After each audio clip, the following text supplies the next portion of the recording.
aqui no nosso estúdio, eu recebo a Arielle Nascimento, ela é psicóloga, vai ajudar a gente nesse bate-papo. Obrigada, Arielle, pela sua presença. Boa tarde.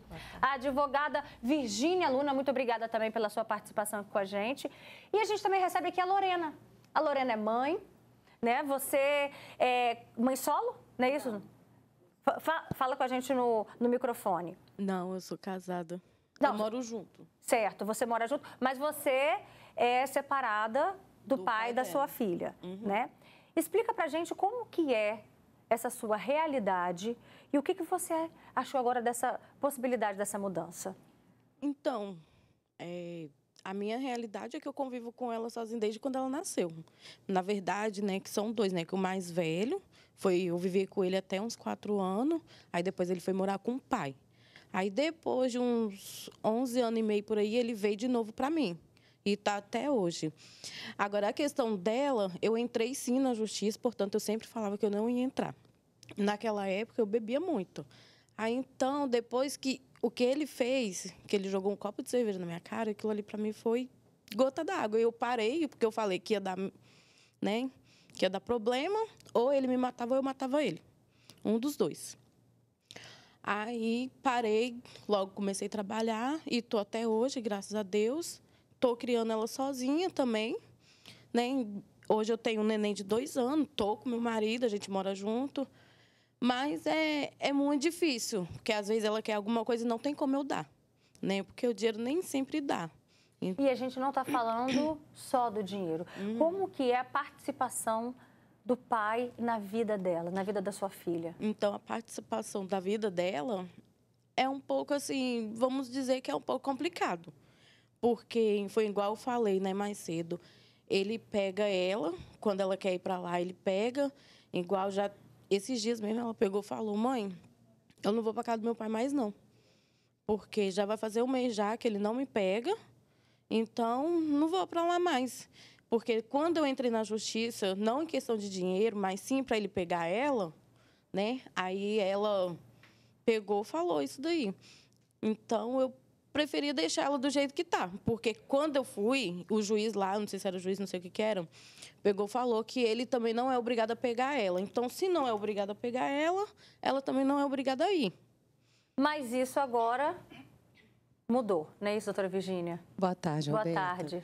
Então, a questão do abandono afetivo agora está positivada, ou seja, está na lei descrita as condutas que caracterizam essa negligência da presença, do convívio, do vínculo, né?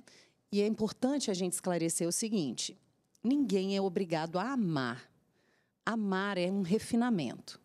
Agora, a lei estabelece o dever de cuidar. Cuidar é dever.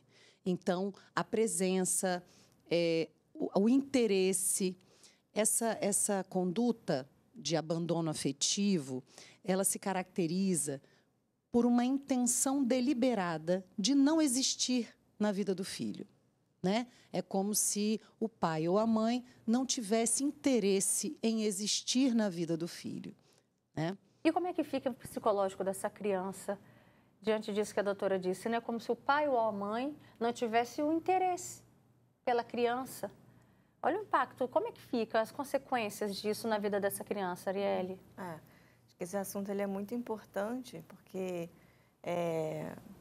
tem um psicanalista inglês, que ele era pediatra, o Winnicott, ele fala, né, que a assistência adequada a uma criança ela tem que ser feita com o coração. Então, ele inclui nesse olhar que o que possibilita uma vida psíquica saudável, que eu acho que é isso que você está perguntando, assim. Para que isso seja possível, é importante que exista um ambiente de acolhimento. Um ambiente que, de alguma forma, ofereça esse olhar, essa presença, mas que isso inclua essa dedicação. Então, para alguém crescer na vida, é importante que ela possa depender nos inícios da vida. Para eu poder depender de alguém, eu preciso que no ambiente tenha adultos inclinados, disponíveis a isso. E quando não tem, né? Quando isso é precário, de fato, né, o que a gente vai perceber e vai trazer é que isso, sim, pode causar alguns transtornos, algumas psicopatologias, seja por um ambiente negligente ou intrusivo demais. Então, quando a gente está discutindo isso, a gente está assim, com alguns limites, que isso não vai resolver, pais que não têm interesse, né, nessa devoção, nessa dedicação. Mas eu penso que a gente também, com essa lei, né, agora com isso escrito, a gente pode possibilitar que a informação chegue como a presença dos pais sendo algo importante, não só de forma material, não só de forma financeira. Eu acho que isso possibilita uma nova informação para a nossa sociedade, que é uma informação que a gente entende que ela é fundante, estrutura psiquicamente os sujeitos, que para alguém se desenvolver, eu preciso de ter um ambiente confiável. A partir da presença, a partir de uma disponibilidade de troca, eu posso, inclusive, começar a construir uma relação de afeto. Não é que a lei vai garantir as relações de afeto, mas eu acho que a partir do momento que ela, mas você vai precisar de estar com ele aos finais de semana, a gente tem aí uma chance maior de construção de laços de afeto. Então, o DNA não é nada agora assim, como se fosse garantido, mas com a nova obrigatoriedade ou com atenção a isso, a gente pode sim aumentar aí essa relação de afeto. E eu acho que é uma aposta, um caminho possível aí para o que a gente entende que é importante para o desenvolvimento saudável, né? E como é que vai funcionar essa lei na prática, doutora Virgínia? Na prática, a mãe, se constatar que o pai está ausente, ela pode representar o filho entrando na justiça com um abandono afetivo, requerendo uma indenização. Ou o próprio filho, quando tiver 18 anos, ele mesmo diretamente pode fazer esse pedido na justiça de reparação de danos. Na verdade, não é um crime, é um ilícito civil e essa reparação vai ser financeira, né, em danos morais. Mas isso não é automático. Não basta que você alegue que você está sofrendo abandono afetivo. É necessário fazer prova disso. A prova ela é feita mostrando que houve esse abandono, né, que não houve presença, não houve vínculo criado, não havia cuidados com essa criança de nenhuma forma, que não havia interesse em fazer parte da vida desse filho. E aí vai se mostrar também, através de uma perícia psicológica, os danos emocionais, os danos psicológicos que foram causados por causa desse abandono, mostrando a ligação entre o abandono e o resultado, talvez uma dificuldade, uma depressão, danos de natureza emocional, dificuldade de estabelecer relações saudáveis, equilibradas. Então, se propõe essa ação perante o judiciário e aí vai ser avaliada a possibilidade de uma indenização por um dano moral decorrente dessa orfandade afetiva. Como que sua filha reage diante dessas recusas de querer ir para a casa do pai e não ter esse convite? Ela me pergunta, mãe, meu pai respondeu? Não, igual foi esse final de semana que passou, ele não respondeu, só visualizou e não respondeu. E ela pegou e saiu para brincar. Depois disso, ela não falou mais, que foi na sexta-feira que ela falou, mãe, não vou mais para casa do meu pai. Ela tem 10 anos. Ela tem 10 anos, ela tá até ali. Então, tipo assim, eu acho, pela maturidade dela, eu acho que ela entende sim. Portanto, eu falo as coisas. Tem gente que fala, mas você não deve falar isso. Eu falo sim porque é realidade. Igual eu não tive meu pai presente assim, não. Mas já que ele não quer estar presente, então mãe e pai sou eu. Eu tento fazer de tudo por ela, não só por ela, quanto por mais dois. Né? Mesmo que um convive e os outros dois convivem. Um convive mais ou menos, mas é pela idade mesmo da fase da adolescente. Então, ele não quer ir para a casa do pai. Então, a gente também não a força. Mas é isso. E ela fica na expectativa? Ela fica. Igual eu falei com ele, esses tempos atrás que eu falei sobre a questão da mãe dele, né, ter chamado a atenção dela, brigado com ela, que eu fiquei sabendo depois. Eu falei com ele que eu tenho medo por ela ser chorona, qualquer coisa que a gente fala com ela, até mesmo eu chamando a atenção dela, brigando com ela, ela começa a chorar, tudo. Igual tem uma cachorra lá em casa, a gente fala, né, que vai dar ela para os outros. Porque se a gente não tem condições de cuidar de uma cachorra, ela também não tem como, que ela não trabalha nem nada. Então, é melhor dar para quem sabe cuidar do que deixar ela jogada. Aí ela começa a chorar. Então, ela é bem chorona e ele sabe como que ela é. Ela é toda sentimental. Então, eu morro de medo dela acabar entrando em depressão. Mas eu tento fazer de tudo também para tentar distrair ela. Daqui a pouco, então, a Arielle vai explicar para a gente como que a gente lida com esse assunto, se a gente abre o jogo para as crianças, sobre o comportamento ou do pai ou da mãe, nessa recusa afetiva, né? Até que ponto a gente pode ir, de que maneira. Deixa eu só ler algumas participações que já chegaram, muitos comentários. Tem gente dizendo, eu tenho uma filha autista há 6 anos, ela não vê o pai. Só dá R$400 por mês e não ajuda em mais nada. Ela chora porque manda mensagens para ele, ele não visualiza a mensagem, nem responde, não participa de nada. Outro relato, meu filho vive isso com um pai que mora a 2 ruas depois da minha e leva meses para ver o filho. Isso é muito triste. E meu filho buscando em outras pessoas o afeto do pai. Boa tarde, eu sou a favor, sim, da indenização de pais que abandonam os filhos. Eu falo porque passo por isso. Eu tenho 2 filhas de um casamento de 21 anos. Minhas filhas, uma de 20 anos, outra de 15. O pai delas, o pai não está nem aí para elas. Fala que elas têm que procurar ele porque ele é pai, como se fosse presente na vida delas. Boa tarde, aqui vai a minha opinião. Dinheiro nenhum paga o abandono, isso é óbvio. Mas se não dói no genitor, como dói na criança que é abandonada, que doa no bolso do genitor. Sou totalmente a favor. Daqui a pouco a gente vai ler mais comentários. Mas e aí, Arielle, como tratar esse assunto com as crianças? Acho que é muito importante, né, a gente conversar sobre isso, não perdendo de vista que não existe também família perfeita, né? Então, toda criação, mesmo quando os pais estão presentes, tem consequências na vida dos filhos. Acho que é importante quando ela traz, assim, né, que não é qualquer efeito que isso vai ser, né, levado, judicializado, porque efeitos todos nós vamos ter desse romance familiar, que é estarmos, né, sob os cuidados de alguém. Mas, por outro lado, se essa ausência paterna ou materna, ela traz efeitos, eu acho que a gente não precisa ver isso também como algo trágico necessariamente. Senão, todas as pessoas que não tivessem o cuidado, a presença do pai e de mamãe, a gente linkaria isso como vai ter uma depressão, vai ter como isso. O que a gente pode apostar é que, e o Winnicott ajuda a gente a pensar isso, a psicanálise, que não necessariamente vai precisar de ser o pai biológico, a mãe biológica. A gente está falando aqui de cuidadores disponíveis que ocupam essa função. Então, se essa função está sendo ocupada por alguém, às vezes é um avô, às vezes é um tio, às vezes é uma avó, às vezes né, a gente pode ampliar isso para políticas públicas, às vezes é o professor de música do projeto social que vê naquele talento e é o melhor que aposta naquela criança. Então, quer dizer, não ter esse cuidado não significa viver no desamparo. Mas a criança percebe isso. Ela vai perceber. Ela sente ela isso. vai perceber, mas entre ela achar que ela é desamparada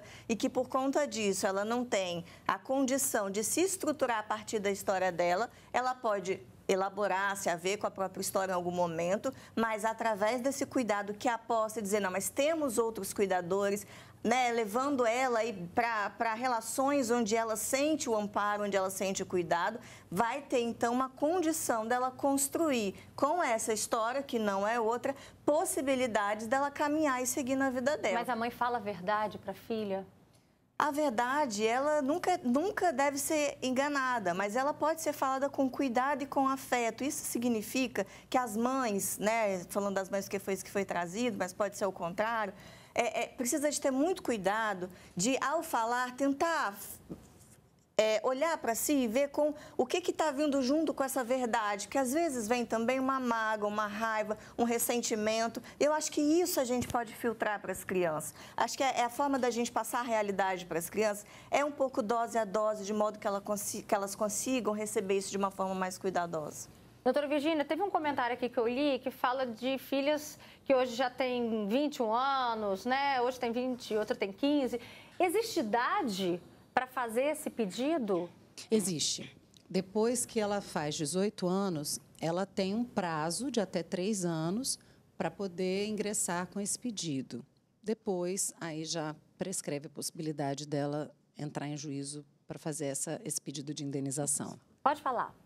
Então, foi igual, né? Você falou aí em questão de... Eu até esqueci agora. Até esqueci agora. Não, tranquilo, não tem problema não. Daqui a pouquinho, quando você lembrar da sua pergunta, Só pedir para falar aqui, enquanto isso, deixa eu ler mais comentários aqui, ó. Sou a favor, sim, de indenização de pais que abandonam os filhos. Eu falo isso porque... Opa, aliás, eu voltei num outro comentário que eu já tinha lido.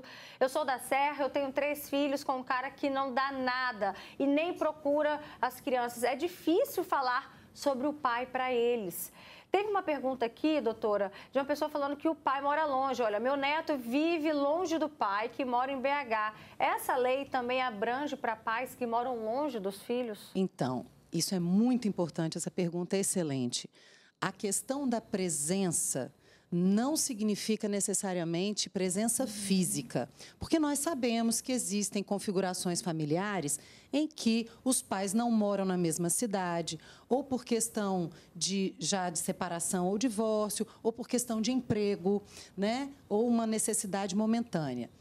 A lei do abandono afetivo, ela fala sobre vontade de criar vínculo, de ser presente na vida do filho. Então, nós sabemos que a gente pode criar vínculo de outras formas, não necessariamente estando toda hora ali presente ou pegando para fazer visitação, mas que esse pai que mora em outra cidade tenha um contato virtual, que se interesse, que escute esse filho, que acolha esse filho.